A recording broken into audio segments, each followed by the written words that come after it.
قرآن پاک سورہ احزاب میں سے ایک آیت پڑھنے کا اقتباس کا شرف حاصل کیا ہے۔ اللہ رب العالمین نے ارشاد فرمایا ان الذین یؤذون اللہ ورسولہ لعنہم اللہ فی الدنیا والآخرہ، جو لوگ اللہ اور اس کے رسول کو تکلیف پہنچاتے ہیں ان پر اللہ کی لعنت ہے، دنیا میں بھی آخرت میں بھی۔ وَأَعَدَّ لَهُمْ عَذَابًا مُهِينًا، ان کے لیے ذلت والا عذاب وہ اللہ کریم نے تیار کیا ہے۔ یاد رہے کہ حضور نبی کریم علیہ التحیۃ والتسلیم آپ کی عزت، آپ کی ناموس، آپ کی شان اور مرتبہ پوری مخلوق میں سب سے زیادہ ہے۔ کچھ لوگ ایک سوال کرتے ہیں کہ نبی پاک علیہ السلام کے ظاہری حیات طیبہ کے دوران ہم یہ دیکھتے ہیں کئی لوگوں نے حضور علیہ السلام کی بے ادبی کی، آپ کے لیے مندے لفظ بولے اور نبی پاک نے ان کو معاف کر دیا۔ تو بہت سے لوگوں کے ذہن میں ایک اشکال پیدا ہوتا ہے کہ جب نبی پاک معاف کر دیتے اپنے گستاخوں کو تو ہمیں کیا ہے، ہمیں بھی معاف کر دینا چاہیے۔ بہت سے لوگوں کے ذہنوں میں یہ سوال موجود ہے، گونجتا رہتا ہے۔ وہ کہتے ہیں نبی پاک جب اپنے گستاخوں کو معاف کر دیتے میرے لیے بھی یہی ہونا چاہیے کہ ہم معاف کر دیں، لیکن جب اس مسئلے کی تحقیق میں پڑھتے ہیں تو کچھ اور باتیں کھلتی ہیں۔ حضور علیہ السلام نے ہمیشہ معاف نہیں کیا۔ نبی پاک علیہ السلام نے کئی مواقع پر اپنی گستاخی کرنے والوں کو، بے ادبی والوں کو، سب و شتم کرنے والوں کو، گالی مندہ بولنے والوں کو معاف کیا ہے، لیکن ہمیشہ نہیں معاف کیا۔ بعض اوقات سزا بھی دلوائی ہے۔ چنانچہ بخاری شریف کی حدیث ہے، حضور علیہ السلام نے ایک دن ارشاد فرمایا کہ کعب بن اشرف کا کون انتظام کرے گا؟ صحابہ نے عرض کیا یا رسول اللہ حکم فرمائیں۔ نبی پاک نے فرمایا کہ کعب بن اشرف یہ یہودی تھا، یہودیوں کا سردار۔ کعب بن اشرف اللہ اور رسول کو اذیت دیتا ہے، اس کا کون انتظام کرے گا؟ محمد بن مسلمہ ایک صحابی، انہوں نے عرض کی یا رسول اللہ آپ اجازت دیتے اس کو قتل کر دیا جائے؟ فرمایا ہاں اس کو قتل کیا جائے۔ یہ ایک حدیث نہیں، کئی حدیثیں اس طرح کی ملتی ہیں جن میں حضور علیہ السلام نے گستاخی کرنے والوں کو، سب و شتم کرنے والوں کو قتل کا بھی حکم دیا۔ یعنی کبھی معافی کا بھی ہے لیکن کبھی سزا کا بھی پہلو ہے۔ علماء نے کہا اس میں راز یہ ہے کہ نبی پاک علیہ السلام کے متعلق جب کوئی نازیبا لفظ بولتا ہے اس وقت دو حق متوجہ ہوتے ہیں۔ ایک ہے اللہ رب العالمین کا حق کہ اس کے رسول کی بھی ادبی ہوئی، ایک ہے نبی پاک علیہ السلام کا اپنا حق کہ آپ چاہے معاف کریں چاہے سزا دیں۔ نبی پاک علیہ السلام کی ظاہری حیات تک یہ چیز موجود تھی۔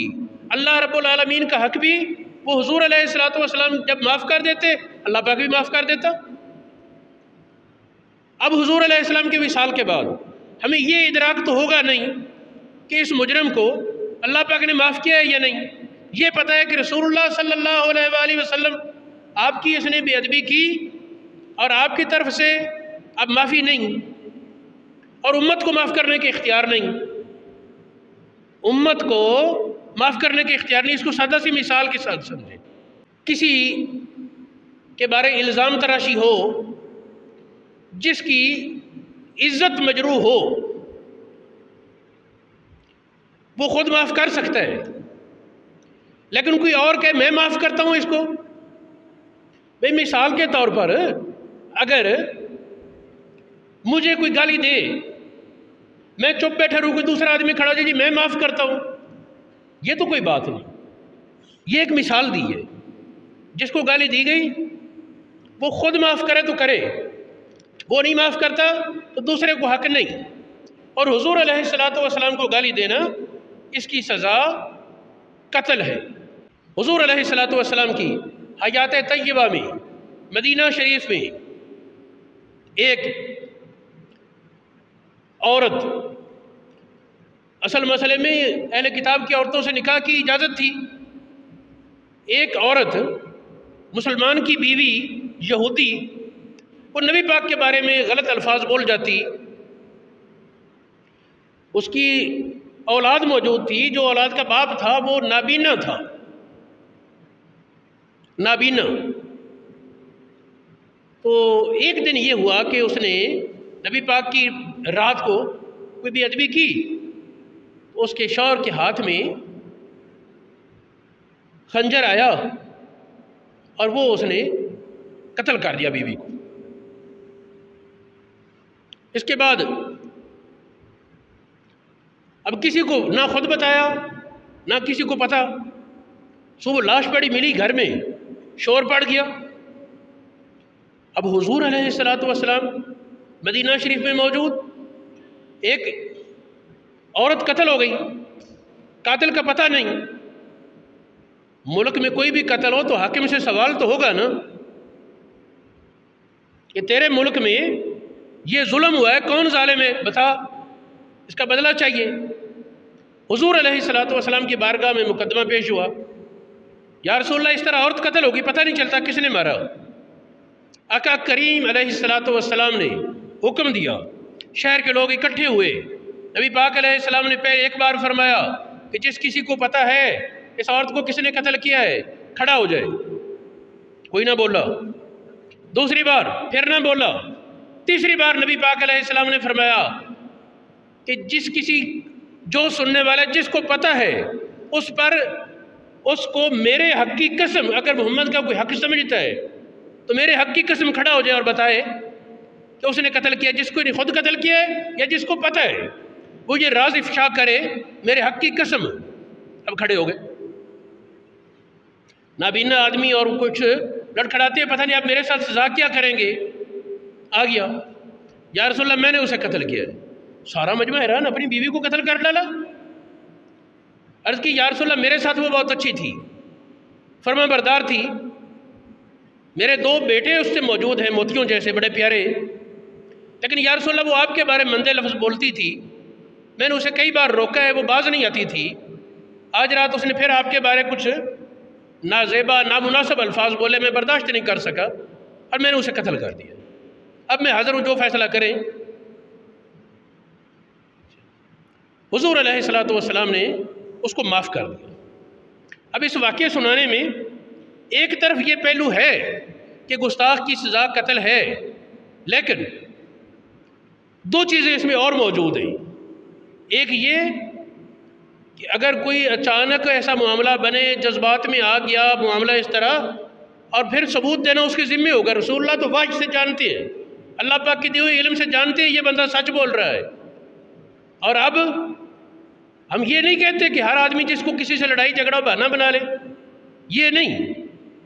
دوسری بات اس حدیث کے ساتھ ہم یہ کرتے ہیں کہ سزا وہ اصل قتل ہے، لیکن طریقہ کار اس کا یہ ہے کہ عدالت کے ذریعے قانون کو ہاتھ میں نہ لیا جائے. باقی اگر کوئی ایسا کرے گا تو اسے عدالت میں جواب دینا پڑے گا. اگر وہ ثبوت دے گا، اگر وہ ثابت کر لے کہ اس نے واقعتاً نبی پاک کی بے ادبی کی. یاد رہے حضور علیہ السلام اور عام برابر نہیں. ایک یہ بات کہی جاتی ہے نا سب انسان برابر ہیں، تو وہ بات چیزوں میں برابر ہے، ہر چیز میں برابر نہیں ہوتے. ذرا سوچیں، کیا بیوی ماں اور بہن برابر ہوتے ہیں؟ یہ جو ایک مفروضہ ہے سارے انسان برابر ہے. کیا ہر امام اور مقتدی کے مسائل جدا جدا نہیں ہوتے؟ کیا سید اور دوسری قوموں کے احکام زکوٰۃ کے اور دیگر مسائل میں فرق نہیں ہے؟ میرے معزز سامعین، میں یہ کہنا چاہتا ہوں کہ عام قرآن پاک کی بیان کے مطابق اہل ایمان اور کفار برابر نہیں۔ سورہ بینہ میں ارشاد فرمایا جو لوگ کافر ہیں، فرمایا شر البریہ ہیں، مخلوق میں سب سے برے ہیں، مخلوق میں سب سے برے ہیں، اور جو ایماندار ہیں، نیک عمل کرنے والے، فرمایا وہ خیر البریہ۔ شاہ عبدالعزیز محدث دہلوی جو ہمارے بر صغیر کے تمام محدثین کے استاد بنتے ہیں، شاہ ولی اللہ محدث دہلوی کے بیٹے، وہ فرماتے ہیں اس آیت کا معنی مجھے یہ سمجھ آتا ہے کہ کافر خنزیروں سے برے ہیں اور ایماندار نیک وہ فرشتوں سے بڑھ کر ہے۔ یعنی یہ نہیں کہ بس سارے برابر ہی۔ پھر دیکھو حدیث یہ بتاتی ہے کہ عام ایماندار اور صحابی برابر نہیں، صحابہ کا مرتبہ بہت بڑھ کر ہے۔ فرمایا میرا کوئی صحابی، وہ ایک پیمانہ نام لیا جس کا ہم اپنے عرف کے اعتبار سے ترجمہ کریں یوں بنے گا کہ نبی پاک نے گویا یہ کہا کہ آدھا کلو جو خیرات کرے میرا صحابی، اور بعد والے لوگوں میں سے کوئی اور پہاڑ جتنا سونا خرچ کرے، اللہ رب العالمین کے ہاں اجر اور ثواب کے اعتبار سے اور پہاڑ جتنے سونے کا ثواب تھوڑا ہوگا اور میرے صحابے کی دیے ہوئے آدھا کلو جو کا ثواب زیادہ ہوگا۔ یہ برابری تو نہیں، پھر برابری تو نہیں۔ پھر اس سے اگلا پوائنٹ دیکھیں کہ نبی وہ نبیوں کے غیر سے افضل اور برتر ہیں، بڑھ کر ہیں۔ قرآن پاک نے فرمایا تلک الرسل فضلنا بعضهم علی بعض، یہ نبی بھی سارے برابر نہیں، ان میں بھی درجہ بندی ہے، حقیر کوئی نہیں، ذلیل کوئی نہیں، کم کوئی نہیں، بڑھ کر ہیں، اللہ سے اللہ، ان سے اللہ۔ فضلنا بعضهم علی بعض، بعض کو درجے بعض سے بلندی عطا کی۔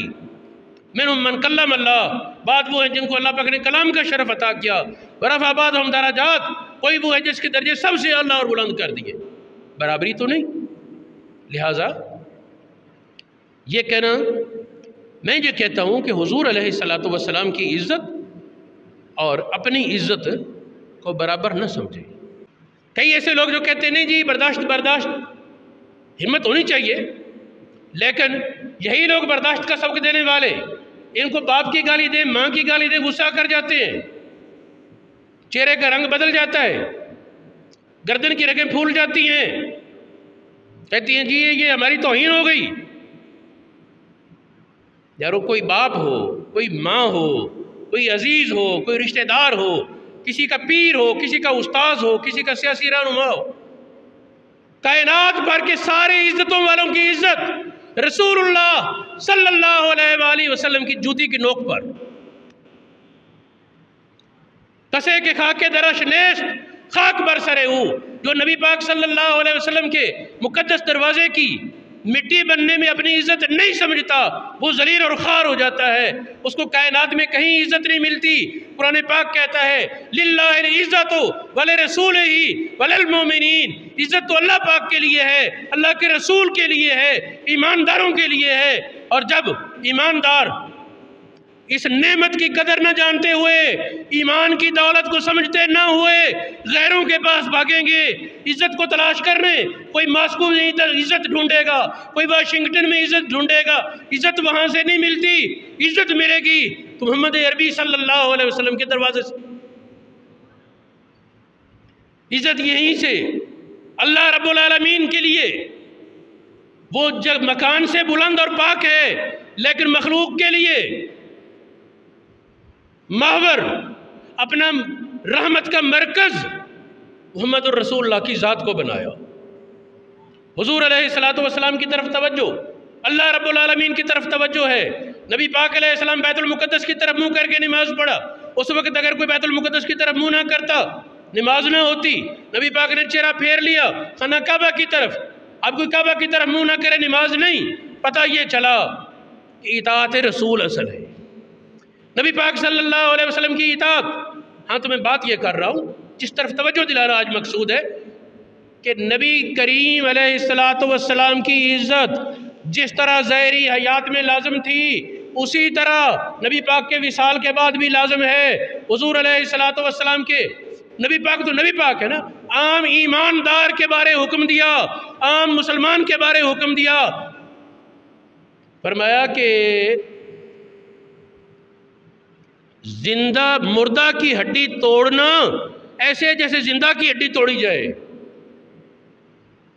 اس حدیث کے تحت علامہ ابن حجر عسقلانی، علامہ طیبی، ملا علی قاری، شیخ عبدالحق محدث دہلوی، امام جلال الدین سیوطی، یہ اکابرین لکھتے ہیں اس حدیث کا مطلب یہ ہے کہ زندہ کی جس طرح عزت ہے اس طرح مردے کی عزت ہے۔ زندہ آدمی جن باتوں سے اپنی اذیت محسوس کرتا ہے، درد محسوس کرتا ہے، فوت شدہ کے بارے وہ بات کی جائے وہ اذیت محسوس کرے گا، وہ درد محسوس کرے گا، وہ کوفت محسوس کرے گا۔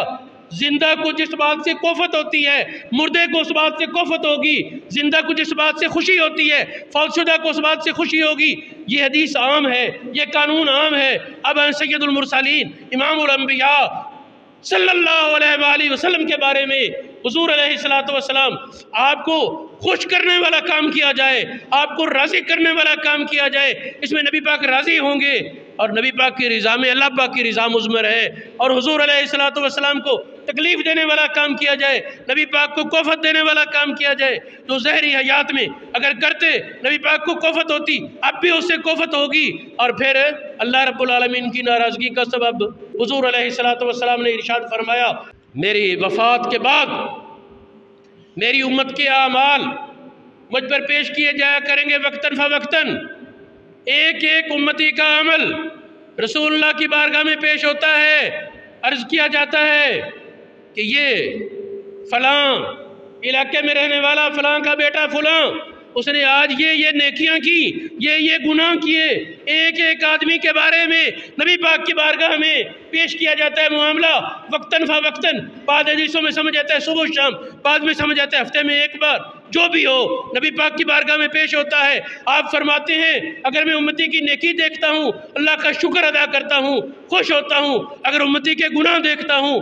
اللہ رب العالمین کی بارگاہ میں سفارش کرتا ہوں یا اللہ یہ کملے ان کو گرفت نہ کرنا، معاف کر دے۔ میں اس وقت یہ بات کر رہا ہوں کہ حضور علیہ السلام آپ کے بارے میں قرآن پاک سورہ والضحیٰ میں ارشاد فرمایا وَلَلْآخِرَةُ خَيْرٌ لَكَ مِنَ الْأُولَىٰ، بعد والا وقت محبوب پیارے آپ کے لیے پہلے سے بہتر ہے۔ اب اسی میں سادہ سی ایک بات ہے، نبی پاک علیہ السلام بسا اوقات دعا کیا کرتے یا اللہ جس دن میرے علم میں اضافہ نہ ہو، میری زندگی میں وہ دن نہ آئے، علم میں اضافہ، رب زدنی علما، علم میں اضافے کی دعا کرتے، برکت کی دعا کرتے۔ اب سوچیں ایک آدمی دیکھتا ہو بعد میں نہ دیکھ سکے، وہ وقت اچھا تو نہیں؟ ایک آدمی سنتا ہے بعد میں بہرا ہو جائے، وہ وقت اچھا تو نہیں؟ ایک آدمی بول سکتا ہے پھر نہ بول سکے، وہ وقت اچھا تو نہیں؟ ایک آدمی کی دعا قبول ہوتی ہے بعد میں دعائیں نہیں قبول ہوتی، وہ وقت اچھا تو نہیں؟ ایک کی دل کے خواہش پر کام ہوتے ہیں بعد میں نہیں ہوتے، وہ وقت اچھا تو نہیں؟ اللہ رب العالمین نے فرمایا محبوب پیارے بعد والا وقت آپ کے لیے پہلے سے بہتر ہے۔ پتہ یہ چلا کہ حضور علیہ السلام آپ کا علم، آپ کی اختیارات، اس بات میں کوئی شک نہیں کہ محمد الرسول اللہ صلی اللہ علیہ وسلم ساری مخلوق میں اللہ برتر اور بلند مرتبہ ہیں، لیکن اللہ رب العالمین کے بندے ہیں، اس کے شریک نہیں، کائنات میں اس کے حصے دار نہیں، اس کے بندے ہیں۔ اللہ رب العالمین حضور علیہ السلام کو بہت سی اختیارات دیے بھی ہیں، کچھ معاملات میں اس کے فیصلے اٹل بھی ہوتے ہیں۔ اللہ رب العالمین نے نبی پاک کو جو عزتیں دی، جو عظمتیں دی، جو شانیں دی، ان کا اعتراف نہ کرنا، ان کا ادراک نہ کرنا، ان کی طرف توجہ نہ کرنا، حضور علیہ السلام کو عامیانہ انداز میں لینا، یہ ادب کے خلاف ہے۔ ہر آدمی اپنے آپ میں تصور کرے حضور علیہ السلام مجھے دیکھ رہے ہوں اور میں جو کام کرتا ہوں مجھے پتا وہ دیکھ رہے ہوں، کروں گا؟ بہت سے کام ہوں گے جو ہم نہیں کریں گے، شرم نبی یہ ایک حقیقت ہے. جب ہم اپنے ماں باپ بہنوں کے سامنے بہت سے کام نہیں کر سکتے تو رسول اللہ صلی اللہ علیہ وسلم آپ سے حیا اور آپ کی تعظیم، آپ کی محبت وہ تو سب سے بڑھ کر ہے. تو میرے معزز سامعین، ہمیں یہ اپنی اصلاح کرنی ہوگی، اپنی اصلاح کرنی ہوگی. ہر کام میں ہمیں کوشش کرنی چاہیے. یہ کام کیسے کروں کہ جب رسول اللہ کی بارگاہ میں پیش ہوں موت کے بعد تو نبی پاک کے سامنے مجھے شرمندگی نہ اٹھانی پڑے، نبی پاک مجھے شاباش عطا فرمائے تو بڑا اچھے کام کر کے آیا ہے، ناراض نہ ہو مجھ پر.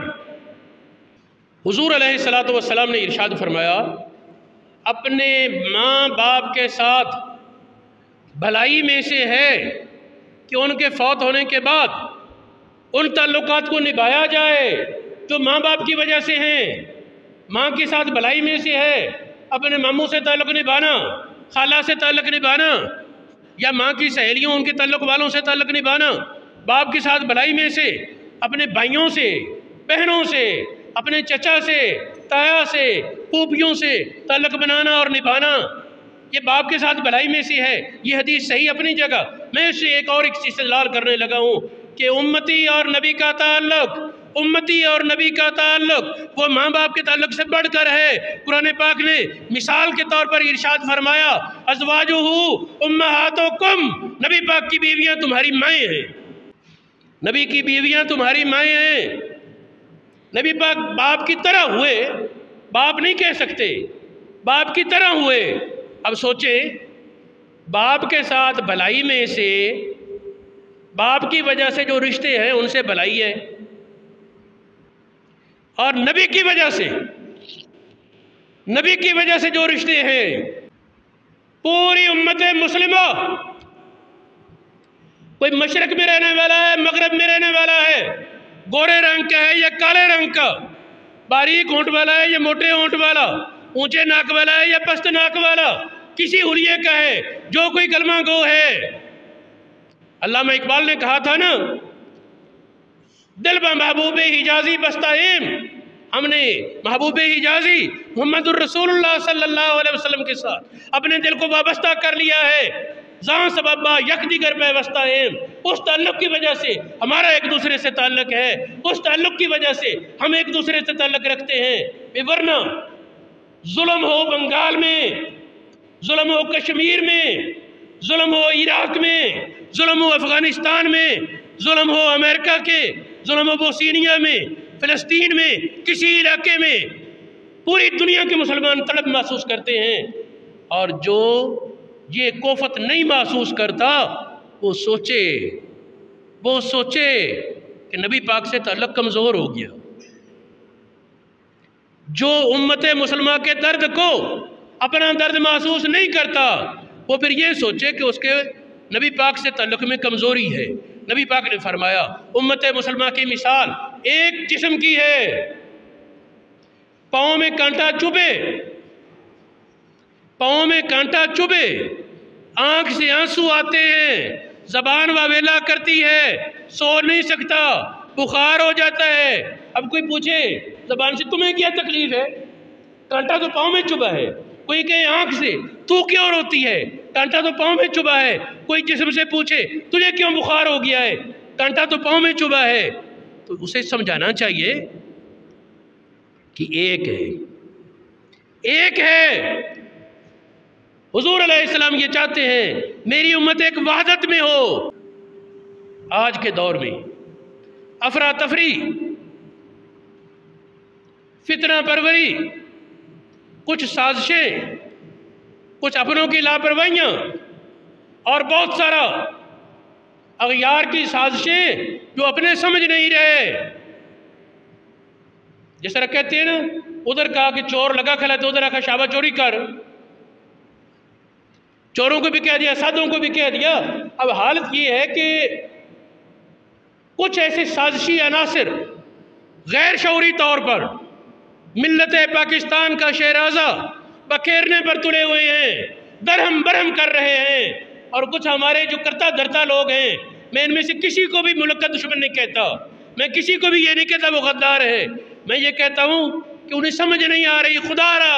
خدا را سوچیں، ملک ہے تو آپ کی سیاستیں بھی ہیں، ملک ہے تو آپ کی کرسیاں بھی ہیں، ملک ہے تو آپ کی افسریاں بھی ہیں، ملک ہے تو آپ کا اقتدار بھی ہے، اور اگر خدا نہ خواستہ ملک پر زوال آتا ہے تو نہ کسی کی سیاست بچے گی، نہ اقتدار بچے گا، نہ کرسی بچے گی۔ ابھی وقت ہے، آگ لگی ہے، شعلے بلند ہیں، لیکن ابھی بجھایا جا سکتا ہے، اس الاؤ کو بجھایا جا سکتا ہے، ابھی وقت ہے۔ یاد رکھیں، میں نے پچھلے جمعے میں ایک بات کی کہ بعض لوگ اگر غلطی کریں ان کی انکوائری ہونی چاہیے، لیکن پورے طور پر اگر کوئی ہمارے اداروں کے خلاف آواز بلند کرتا ہے وہ بھی غلط ہے، اور اگر کوئی عوام کی بہت بڑی تعداد کوئی کہہ دیتا ہے سارے ہی غدار، تو یہ بھی غلط ہے۔ ہوش کے ناخن لیں، غدار کون؟ محمد الرسول اللہ کے غلام، تمہارے بھائی، ایماندار، کلمہ گو، کیا غداری؟ یہ ایک بات جو تمہیں پسند نہیں اسی کو پسند ہے، سب لوگوں کو ایک بات پسند نہیں ہوتی۔ میرے عزیز سامعین، میں اپنی گفتگو کو انہی الفاظ پر سمیٹتا ہوں۔ میں نے آج جو بنیادی نقطہ رکھا شروع میں وہ دہرا دوں کہ حضور علیہ السلام کی عزت جس طرح آپ کی ظاہری حیات میں تھی اسی طرح آپ کے وصال کے بعد لازم ہے۔ حضور علیہ السلام کی عزت کو اپنی عزتوں پر قیاس کرنا غلط ہے۔ حضور علیہ السلام کی عزت میں سے امت مسلمہ کے ساتھ بھلائی کر رہے ہیں، سارے مسلمانوں کے ساتھ بھلائی۔ حضور علیہ السلام کی عزت میں سے اپنے عمل کی اصلاح ہے کہ میں وہ کام کروں جس میں اللہ کے رسول راضی ہوں، اللہ رب العالمین کی بارگاہ میں مجھے سرخروئی ملے، شرمندگی نہ اٹھانی پڑے۔